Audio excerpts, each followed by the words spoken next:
하나님께서는 올해 우리에게 힘써 여호와를 알자라고 하는 좋은 기회를 허락해 주셨죠.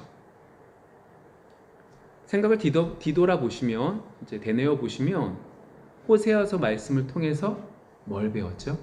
하나님의 사랑에 대해서 배웠습니다. 우리가 결단 찬양으로 뭐예요? 우리는 바뀌지만 하나님은 변하지 않는 사랑을 우리에게 베풀어 주신다 라고 하는 것을 매주마다 고백하고 있죠.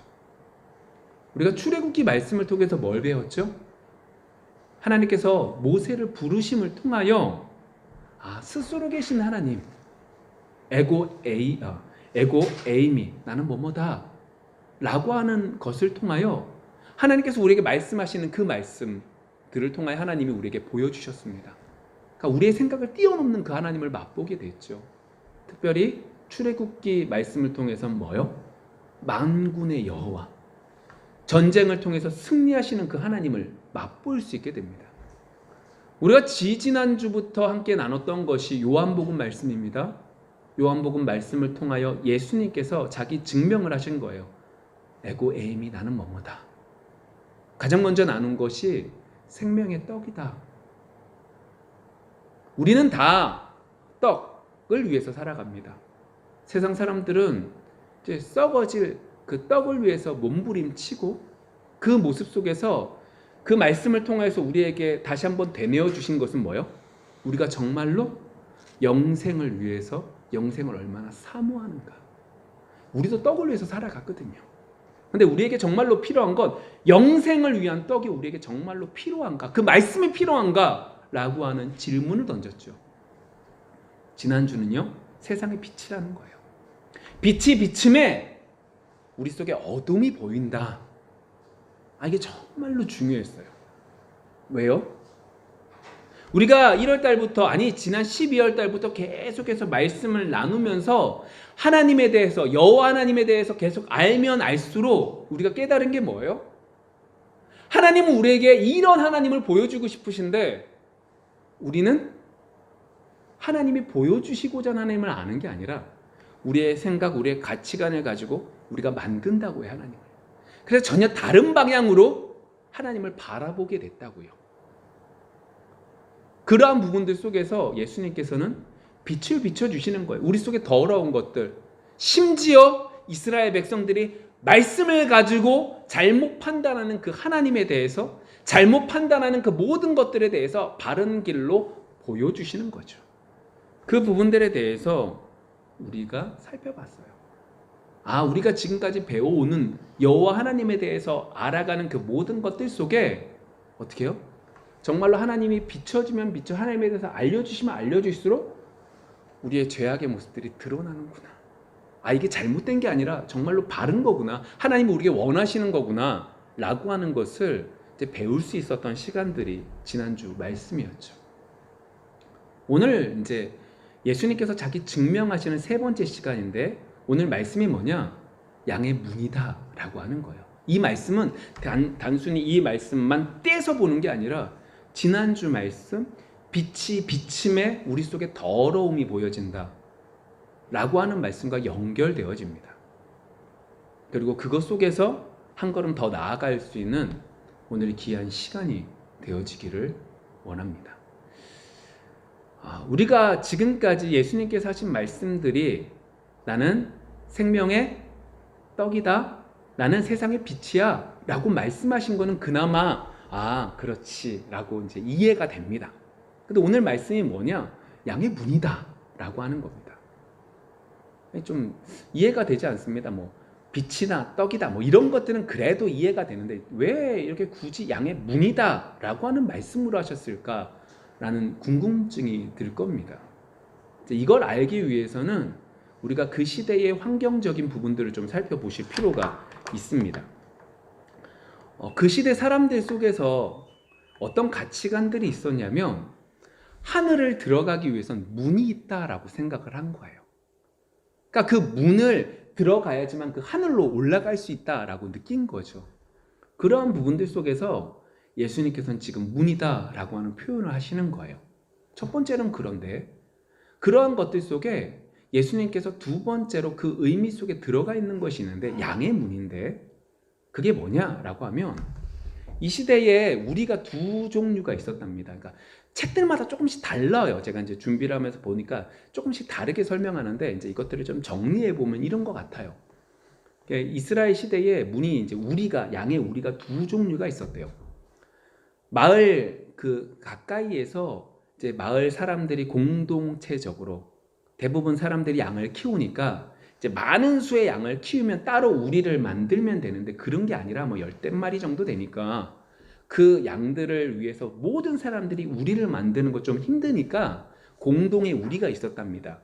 옆에는 뭐 돌로 했을 것이고 앞에는 문으로 나무 문으로 이제 형태를 만든 거예요. 그러니까 마을 위치 비슷한 위치에 있으니까 문을 만들었고 그 앞에 목자가 이제 밤새 그 양들을 지키거나 아니면 문을 닫아 놓는 거죠. 이제 그러한 부분들이 오늘 말씀 요한복음 9장 앞에 부분 1절부터 6절에 관련되어 있는 말씀들인데 이 요한복음 10장 앞에 이제 1절부터 6절의 말씀들인데 그 양들 이렇게 공동으로 양을 딱 키우고 있으면 어떠한 일이 있냐? 저녁이 돼서 양들이 다 모여들어서 그 안에 들어갑니다. 근데 아침이 되면 양들을 끄집어내야 되는데 양들이 어떻게 해요? 목자의 음성을 듣고 온다 라고 하는 얘기가 나오죠. 그러니까 다른 부분이 아닙니다. 1절부터 6절의 핵심은 이겁니다. 양은 어떻게 해요? 전적으로 목자를 신뢰한다 라고 하는 부분의 말씀이죠. 제가 이제 좀 전에 말한 것처럼 준비를 하느라고 여러 설교들을 좀 듣는데 이제 송태근 목사님이 하시는 설교 중에 이제 좀 다른 얘기긴 한데 양이 어떻게 목자의 음성을 각인하느냐. 이제 물론 이 목사님은 이제 우리나라에서 양에게 목자의 음성을 이제 각인시키는 방법인데 그냥 우스개가 아니라 좀 알면 좀 알아둘 만하겠다 싶어서 말씀을 드리면 이제 양을 굶긴대요. 양들이 오면 양을 굶긴대요. 굶기다가 정말로 죽기 일보 직전에 양에게 먹이를 준대요. 그러면 그 양이 그 목자의 음성을 완전히 각인을 한대요. 아마도 이 사람이 진짜 나에게 양식을 주는 사람이구나. 내가 배고파 죽을 것 같은데 양식을 줬던 사람이다 라는 인식을 하나 보죠. 여튼 뭐 그러한 방법이든 아니면 옛날에 어떤 방법이든 간에 목자의 음성에 귀를 기울이고 전적인 신뢰를 한다 라고 하는 것이 오늘 요한복음 10장 1절부터 6절까지의 내용 속에 나오는 우리에 대한 얘기죠. 그럼 두 번째로 좀 전에 말씀드린 것처럼 마을 공동체적으로 함께 쓰는 우리가 있다면 또 다른 우리가 있답니다. 그것이 뭐냐? 이제 우리 그 동네를 벗어나서 있는 우리죠. 여러분 우리의 생각 속에서는 양이 한 곳에 정착을 못합니다. 그곳에 있는 풀들을 다 먹으면 다른 동네로 아니면 산을 넘어가서 이렇게 가잖아요. 그럼 그런 곳곳에 있는 우리죠. 그 우리는 돌멩이를 쫙 싸고 가운데 그냥 나무 무드로 되어 있는 것이 아니라 그 앞에 한 구멍을 딱 뚫고 그 앞에 목자가 지금 앉아 있는 거래요. 이해되시죠? 자, 그러한 부분 속에 밤새 선잠을 자면서 그 양들을 보호하고 있는 것이 그 두 번째로 말하는 우리의 모습이라는 겁니다. 그럼 한번 생각을 해보세요. 왜 예수님께서 양의 문이다 라고 말씀하셨냐? 다른 많은 비유할 것들이 많은데 왜 그렇게 하셨냐? 문이라고 그러는 것이 하늘로 들어가는 것, 그 시대 사람들 속에는 문이라는 것이 분명히 있구나. 근데 그 문을 하는 방법이 어떤 방법이냐? 그 문이 예수님인데 그 문은 오직 예수님만이 들어갈 수 있는 유일한 길이구나. 예수님을 통해서만 그 안으로 들어갈 수 있는 거구나. 다른 무엇이 아니라 나무무로 되어 있는 것도 아니고 예수님이 딱 지키고 계셔서 목자가 딱 지키고 있어서 그 안으로 하늘로 들어가기 위해선 그 예수님밖에 없구나 라고 하는 것을 나타내 보이시는 것이다 라고 얘기를 하더라고요. 이것들은 이제 제가 여러 우리들에 대해서 좀 정리해 보니까 그런 것으로 받을 수 있겠더라고요. 그래서 오늘 7절의 말씀 속에 이렇게 말하는 거예요. 그러므로 예수께서 다시 이르시되 내가 진실로 진실로 너희에게 말하노니 나는 양의 문이라. 하늘로 들어갈 수 있는 그 출입구를 막고 계시고 들어갈 수 있는 유일한 방법이 예수님밖에 안 계시는 거구나 라고 하는 정리가 되어지는 거죠. 아, 그렇구나. 이렇게 받으면 끝날 것 같은데. 아, 나는 양의 문이니까 내가 어떻게 해야 되라 이렇게 말하면 끝날 것 같은데. 그게 아니라 10절의 말씀을 보시면 8절의 말씀을 보시면 좀 다른 얘기를 시작하십니다. 나보다 먼저 온 자는 다 절도요 강도니 양들이 듣지 아니하였느니라. 아니, 양의 문에 대한 얘기를 하시면서 갑자기 8절에서 다른 얘기를 하십니다. 그러니까 이 얘기예요. 나보다 먼저 온 사람들은 다 절도로 강도다라고 하는 얘기를 하시는 거죠. 다시 말하면 말씀을 전하는데 내가 전하는 말씀 말고 나보다 먼저 온 모든 사람들의 말은 잘못된 거다. 강도고 절도하는 사람들이다 라고 하는 얘기를 하는 거죠. 이제 이 시대에 대한 이야기가 되는 거죠. 이제 이 이야기를 알려면, 왜 이 말씀을 하셨는지를 알려면, 왜 양의 문이라는 말씀을 이러한 의미 속에서 하셨는지를 알려면 이제 9장의 얘기서부터 시작이 됩니다. 요한복음 9장을 보시면 예수님께서 맹인을 고쳐주세요. 여기서 이제 실로암 못에 가서 씻어라 라고 하는 말씀이 드러나는 거죠. 근데 고쳐주셨는데 문제가 한 가지 생기죠. 예수님께서 의도적으로 안식일날 이것들을 행하시는 거예요. 예수님께서 공생의 1년 차부터 계속해서 문제가 대두되는 안식일 논쟁이 또다시 벌어지게 되는 겁니다. 심지어 이번에는 이 맹인이 9장을 보시면 예수님께서 고쳐주셨다라고 하는 얘기를 통하여 그 공동체에서 쫓겨나요. 심각한 문제거든요. 예수님에게만 괴로움을 당한 게 아니라, 예수님만 괴로움을 당한 것이 아니라 예수님을 통하여 기적을 맛봤던 이 맹인조차도 쫓겨나게 됐다고요. 이런 상황 속에서 예수님께서 이 말씀을 하고 계시는 거예요. 지금 예수님이 계속해서 요한복음 9장이나 10장에 계신 곳이 이제 예루살렘 그 지경이거든요. 유대 땅이거든요. 예수님께서 계속해서 말씀을 전하세요.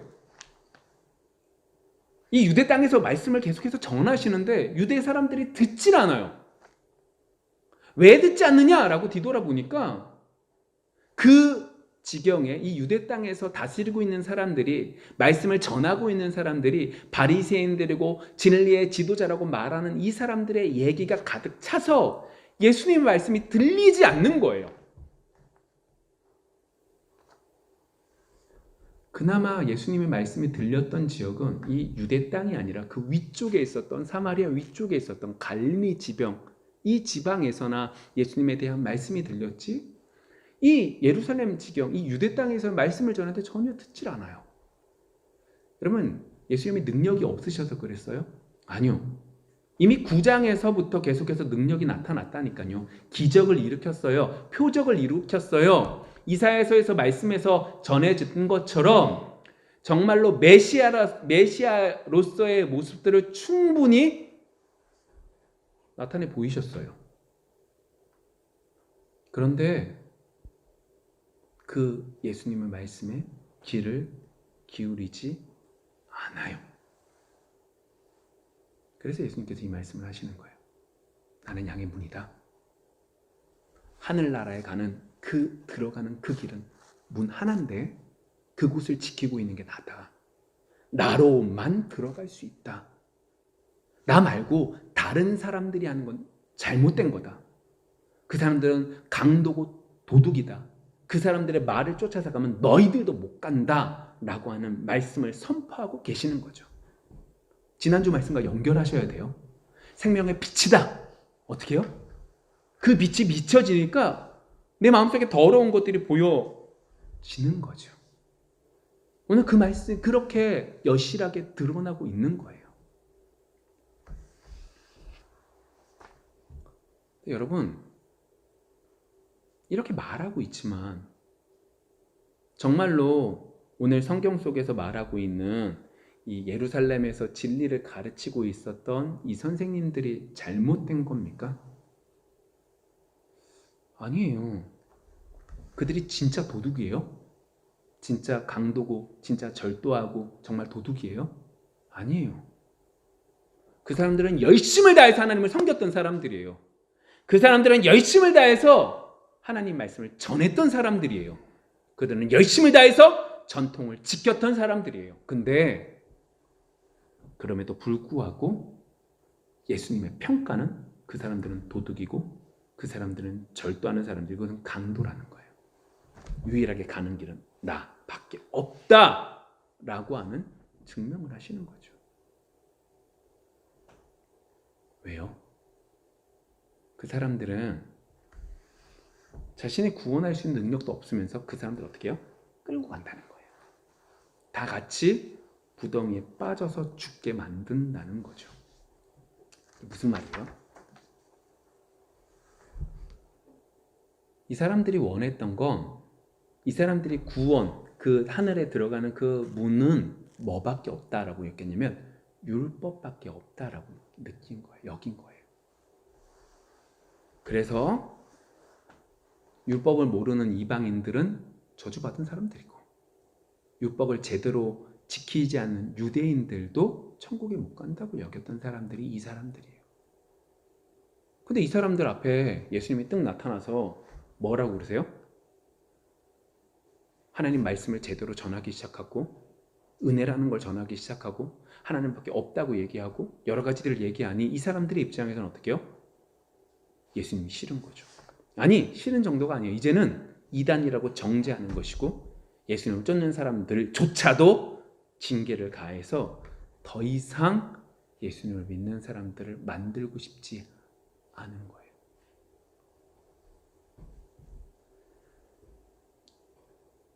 여러분, 예수님께서 양의 문이다 라고 말씀하신 이유는 나로밖에 구원받을 수밖에 없다고 말씀하신 건데 그 시대의 지도자들은 율법으로 구원받을 수 있다고 얘기하는 거죠.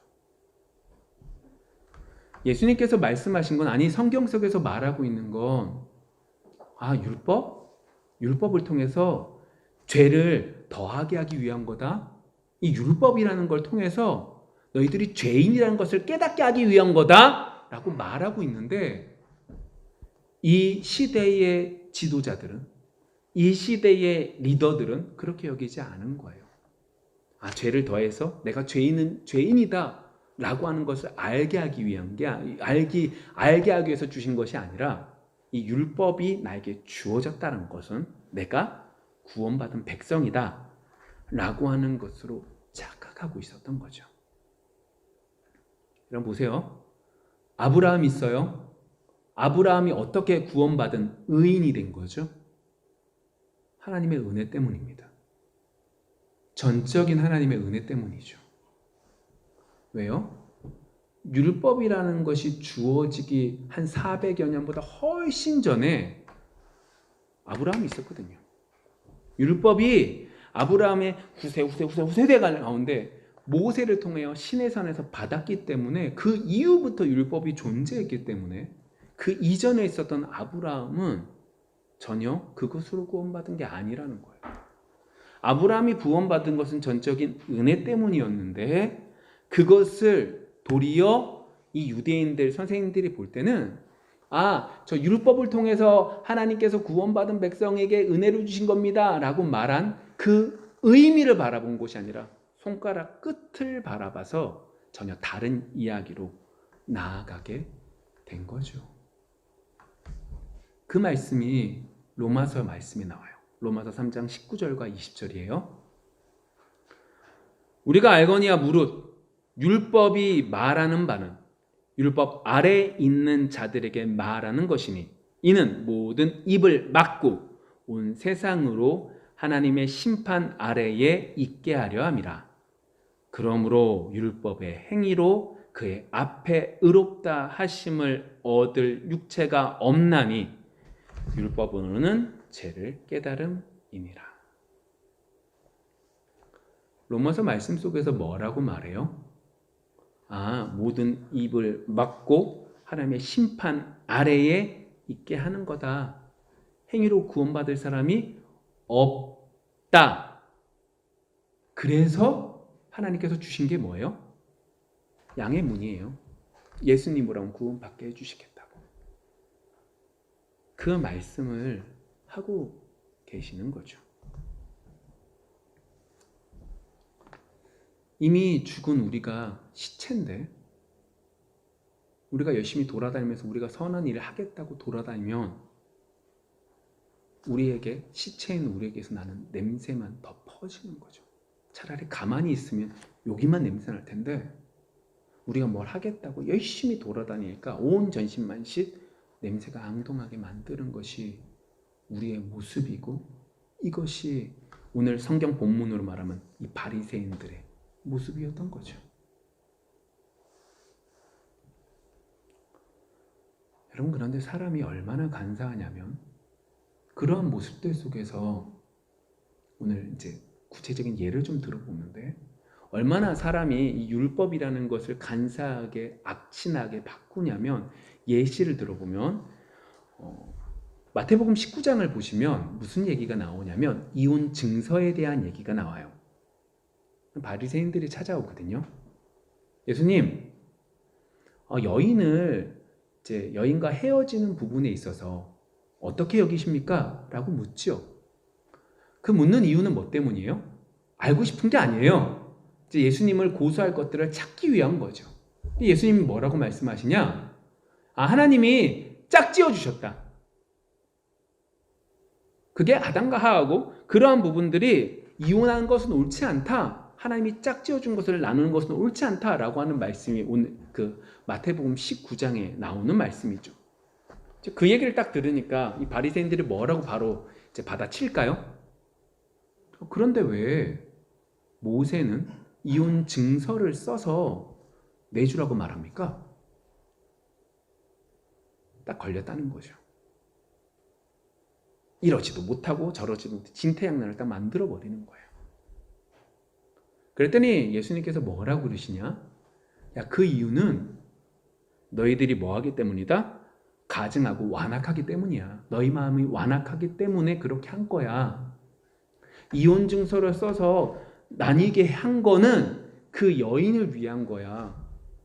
만약 이혼 증서 없이 내보내지면 진짜 큰일 나니까 이혼 증서를 통하여 내보내져서 다시금 재가할 수 있고 다시금 여러 가지들을 할 수 있게 길을 열어주기 위해서 한 거야 라고 말씀하시죠. 이야기가 잘 마무리된 것 같아요. 그런데 그 이야기를 듣는 제자들이 마태복음 19장 10절에 보시면 뭐라고 하는지 아세요? 그러면 결혼 안 하는 게 훨씬 더 낫겠네요. 이것도 못하게 한다면 그냥 결혼 안 하는 게 훨씬 낫지 않아요? 라고 하는 얘기를 합니다. 이게 율법이라는 것이 딱 주어졌을 때 우리가 하는 행동이에요. 하나님이 원하시는 부분들은 전혀 다른데 우리가 완악해서 조금의 틈을 주신 그것을 도리어 이용하고 그것이 제대로 되니까 전혀 다른 얘기라는 것이 인간의 모습이고, 그러한 모습들이 율법이라는 것 앞에서 우리의 모습이라는 것이라고 성경 속에서 분명히 말하고 있는 거죠.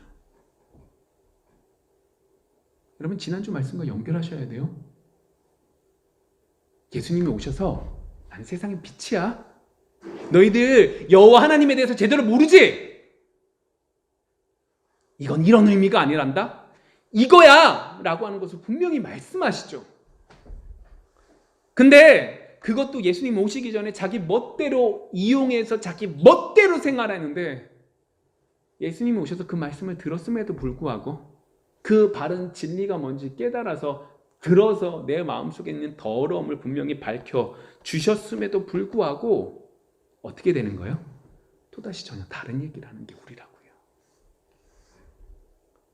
여호와 하나님에 대해서 알면 알수록 어떻게 해요? 내가 정말로 더러운 존재구나. 내가 선한 게 하나도 없네. 내가 잘났는 줄 알았는데 전혀 잘난 게 하나도 없네. 라고 하는 것을 뼈저리게 느끼게 돼야 되는데 우리는 어떻게 해요? 타산책을 또 찾고 있는 거죠. 여러분, 예수 믿는 건 생존을 위한 게 아닙니다. 좀 더 잘 살기 위해서 예수 믿는 게 아니죠. 좀 더 멋있어지기 위해서 예수 믿는 거 아니죠. 다른 사람들에게 보이기 위해서 예수 믿는 거 아니죠.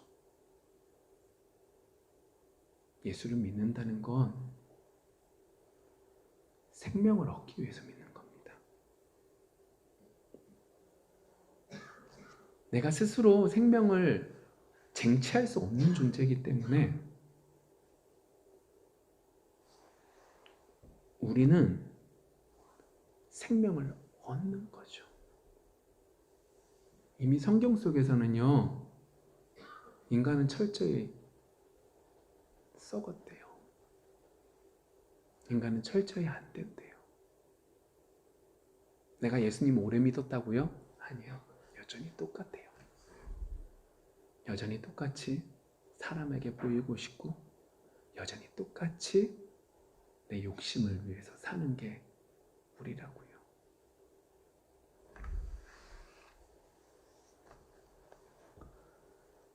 이 바리새인들만 그랬어요? 유대인들 지도자들만 그럴까요? 아니요, 우리도 마찬가지더라고요.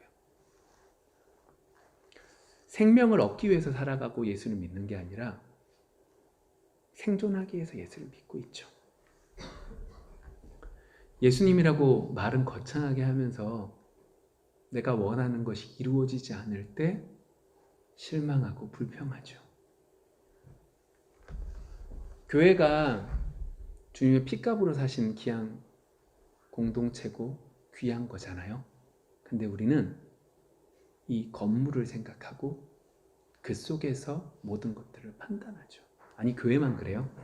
우리 삶도 마찬가지죠. 하나님께 영광 돌리는 것이 바른 겁니다 라고 말씀하시지만 성경 속엔 우리는 생존을 위해서 몸부림치죠. 근데 여러분, 무서운 게 뭐예요? 그 결과예요. 요한복음 10장 10절 상반절이요. 도둑이 오는 것은 도둑질하고 죽이고 멸망시키려는 것뿐이에요. 결과가 뭐예요? 멸망이요. 그래서 두렵죠. 예수 믿는다고 하나님에 대해서 알아가겠다고 몸부림치면 나아진 줄 알았더니 우리의 모습을 보면 볼수록 전혀 그런 존재가 아닌 더 내 멋대로 몸부림치는 존재라는 걸 알게 되는 거죠. 예수님의 제자들이 뭐라 그래요? 그럼 혼자 사는 게 더 좋겠네요.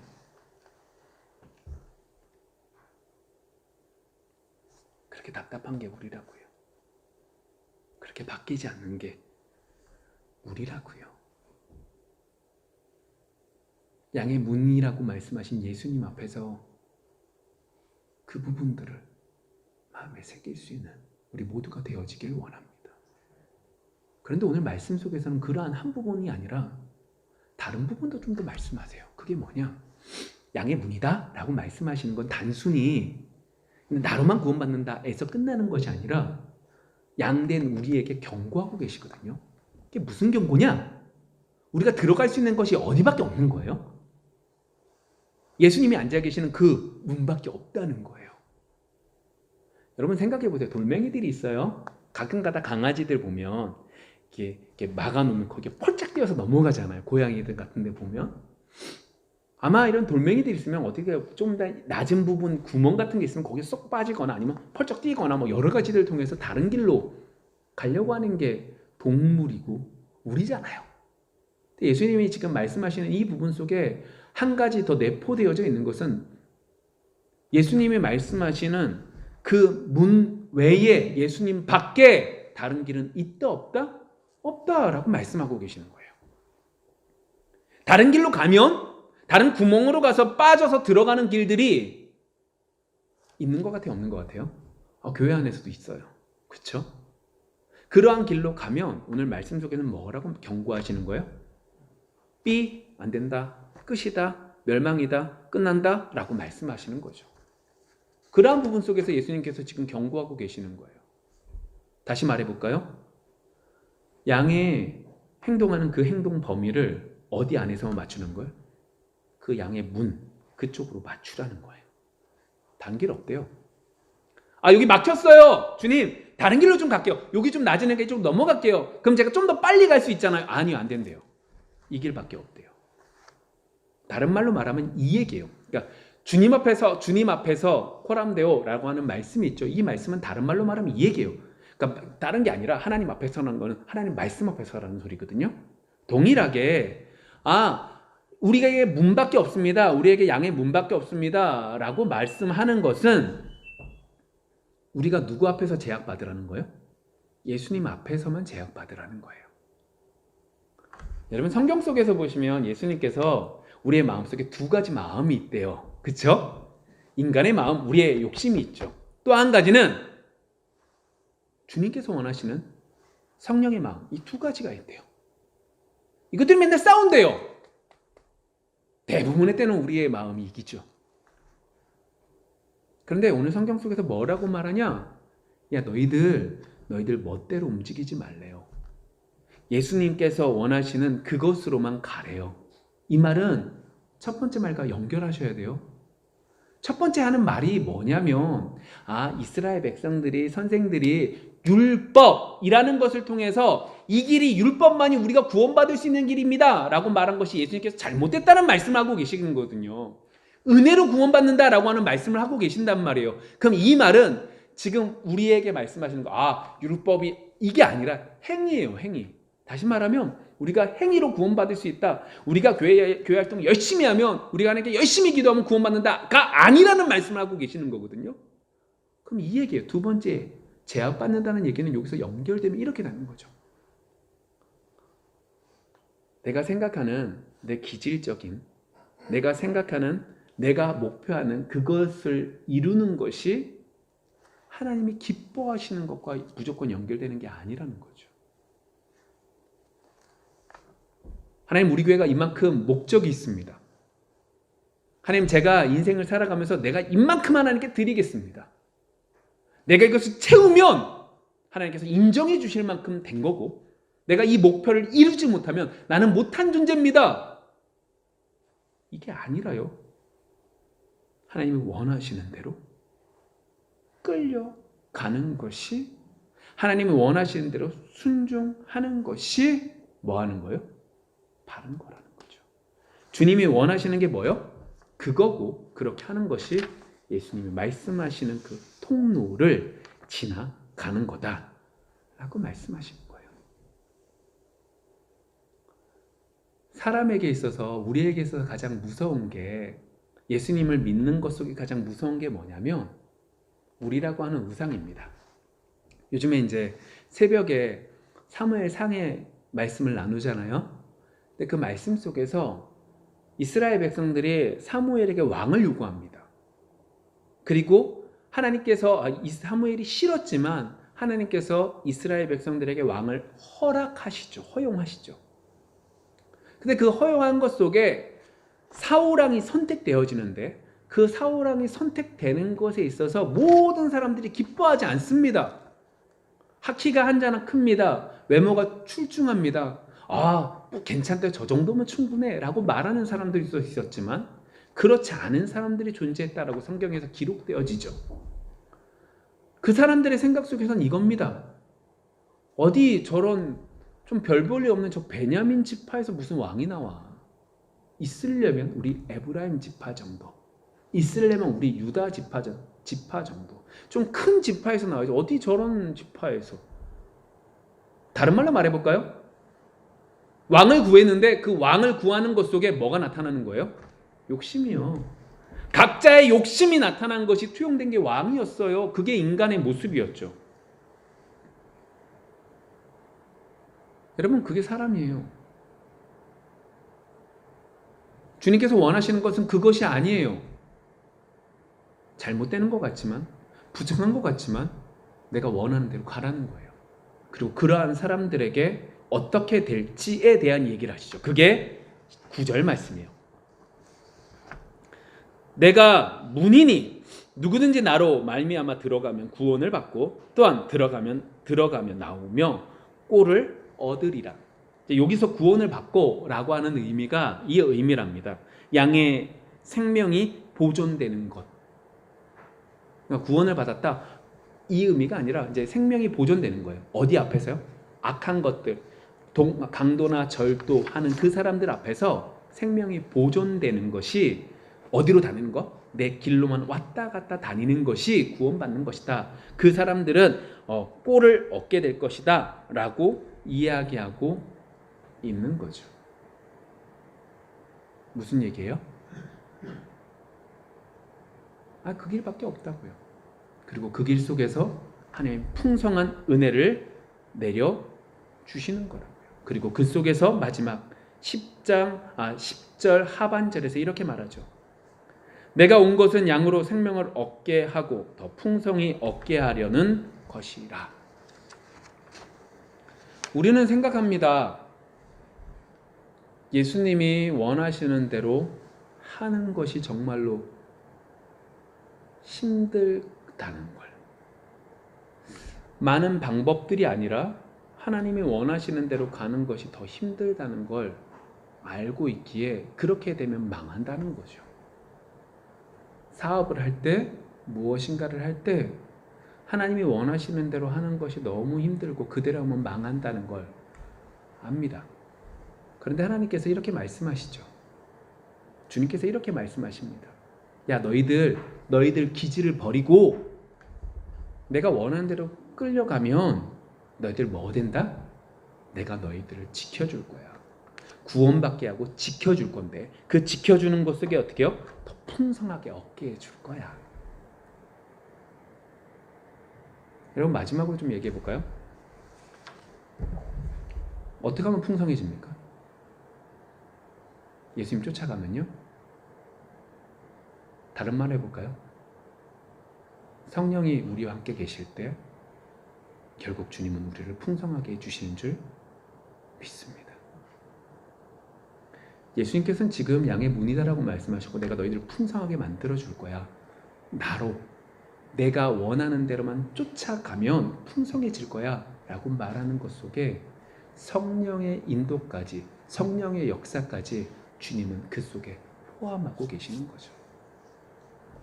좀 정리해 볼게요. 오늘 말씀들. 예수님께서 오늘 뭐라고 그러셨어요? 나는 양의 문이다. 야, 하늘로 올라가는 저 천국에 가는 길은 딱 하나, 나밖에 없다? 문도 하나인데 그 문 앞에 내가 있기 때문에 나로밖에 없어. 심지어 하나님의 말씀을 지키는 그 율법이라고 하는 것으로도 안 돼. 율법이라는 걸 통해서는 너희들이 죄인이라는 것을 깨닫게 하기 위한 것이지 이거로는 불가능해. 그런데 그 모든 것들은 내가 나의 길을 쫓아가려고 몸부림치는 것으로 되는 그 행위가 아니라 성령의 역사하심으로 우리를 풍성하게 해줄 거야 라고 말씀하시는 거죠. 이번 한 주 우리가 우리의 노력으로 살아가는 것이 아니라 하나님의 도우심으로 살아갈 수 있는 귀한 한 주가 되어지기를 원합니다. 그래서 양의 문이신 예수 그리스도를 맛보기를 원합니다.